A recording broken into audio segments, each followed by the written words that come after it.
90 metr yaqinidan 2 xona razdельный uy qidirgan yurtdoshlarimiz uchun bugun biz sizlar bilan Chilonzor tuman 7-kvartalda joylashgan 2 xona 3 xonalik o'zgartirilgan uyimizni birgalikda ko'rib chiqamiz. Shu ko'rib turganlaringiz uyimizning mehmonxona qismi, o'zining yumshoq mebellari, bu yoqda televizorlari bilan ko'rib turganlarda konditsionerlar qo'yib qo'yilgan.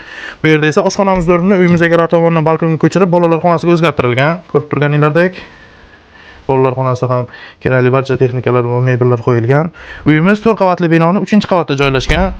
Bu yerda esa 1,5 3 bo'lgan balkonda uyimiz egalari tomonidan alohida eshik va romlar bilan ajratilgan holda oshxonaga o'zgartirilgan. Bu yerda ham kerakli barcha mebel va texnikalar yaxshi sifatlisidan qo'yilgan. Ko'rib turganinglardek uyimizning umumiy maydoni 46 metr kvadratdan iborat bo'ladi. Glavniy eshikdan kirib kelish, razdельный sanuzelimiz va yotoqxonamiz bo'ladi.